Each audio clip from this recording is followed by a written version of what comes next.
بسم اللہ الرحمن الرحیم۔ السلام علیکم۔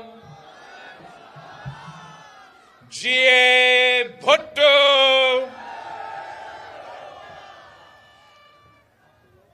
آج میں شہید محترمہ بے نظیر بھٹو کی شانگلہ ڈسٹرکٹ میں موجود ہوں اور میں آپ سب کا شکر گزار ہوں کہ آپ نے پورے پاکستان کو پیغام بھیجا ہے، آپ نے پوری دنیا کو ایک پیغام بھیجا ہے کہ آج بھی شانگلہ کا بھٹو زندہ ہے۔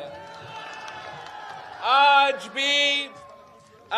بھی شہید محترمہ بے نظیر بھٹو کے جیالے، شہید محترمہ بے نظیر بھٹو کے بھائی میدان میں ہیں، تو میں آپ سب کا شکر گزار ہوں۔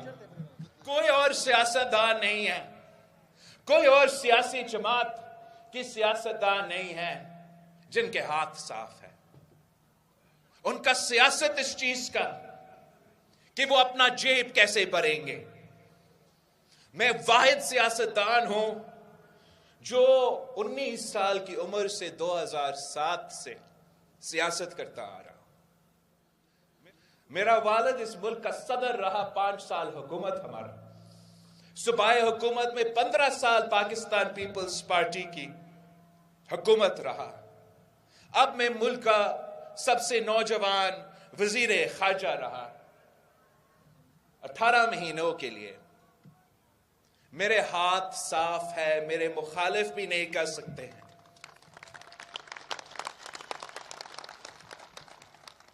یہ پاکستان کی سیاست میں آپ سمجھو کتنا مشکل چیز ہوتا ہے اپنا ہاتھ صاف رکھنا۔ نہ کرپشن کا کوئی داغ ہے ان ہاتھوں پہ، نہ میرے ملک کے عوام کا خون ہے۔ میں آپ سے وعدہ کرتا ہوں، میرے پاس ایک پورا پلان ہے کہ ہم 5 سال کے اندر ہی اندر جو ہمارا تنخواہ ہے، جو آپ کا تنخواہ ہے، انشاءاللہ تعالی ہم اس کو دگنی کریں گے۔ ہم نے یہ ثابت کر دیا ماضی میں بھی کہ جو کم از کم تنخواہ ہے اس میں سب سے زیادہ اضافہ پاکستان پیپلز پارٹی کے دور میں ہوئے۔ جو یہی طریقہ ہے کہ ہم مہنگائی کا مقابلہ کر سکتے ہیں، اور یہ اتنا مشکل ٹاسک نہیں ہے، یہ اتنا مشکل ایک منزل نہیں ہے، ہم اس پہ پہنچ سکتے ہیں۔ ہمیں اپنے مزدوروں کو بس ان کا محنت کا صلہ دلوانا ہے۔ اگر ہم محنت کا صلہ دلوائیں گے تو آپ کا معیشت چل سکتا ہے۔ اگر ان کو اپنا مزدوری کا، اپنا محنت کا صلہ نہیں ملے گا تو پھر یہ معیشت کیسے چل سکتا ہے؟ ویسے ہی انشاءاللہ تعالی ہم اپنے کسانوں کو اپنی فصل کا قیمت دلوائیں گے۔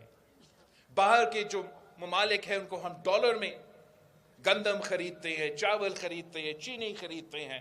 ہمارے اپنے کسان، ہم ان کو وہی ریٹ دے دیں جو آپ یوکرین کا فارمر کو دے رہے ہو، جو آپ روس کا فارمر کو دے رہے ہو۔ انشاءاللہ تعالی ہم وہی ریٹ اپنا پاکستان کا کسان کو دلوائیں گے۔ وہ پاکستان کا کسان کا نہ صرف ان کا فائدہ ہوگا، ہمارا معیشت پورا کا پورا معیشت کا فائدہ ہوگا۔ میں اپنے نوجوانوں کو کہنا چاہ رہا ہوں کہ روزگار دینے کا وعدہ ہر کوئی سیاستدان کرتا ہے، ان کا سیاست یہ ہے کہ ہم آئیں گے کہ روزگار، مگر میرا تاریخ یہ ہے، پاکستان پیپلز پارٹی کا ریکارڈ یہ ہے، یہ کوئی جھوٹ نہیں ہے، یہ سیاسی نعرہ وہ تبدیلی والا یا ووٹ کے عزت والا نہیں ہے، یہ ہم نے کر کے دکھایا، 3 نسلوں سے کرتے آ رہے ہیں، انشاءاللہ تعالی میں بھی کر کے دکھاؤں گا۔ اب پوچھیں اپنے بزرگوں سے کہ قائد عوام شہید ذوالفقار علی بھٹو اس ملک کا وزیر اعظم بنا، جو اس ملک کے نوجوان کو پاکستان کے اندر اور پاکستان کے باہر بھی جو روزگار کے مواقع اس شہید ذوالفقار علی بھٹو نے دلوائے تھے، کیا کوئی اس کا مقابلہ کر سکتا ہے؟ شہید محترمہ بے نظیر بھٹو کی حکومت تھی، شہید محترمہ بے نظیر بھٹو پہ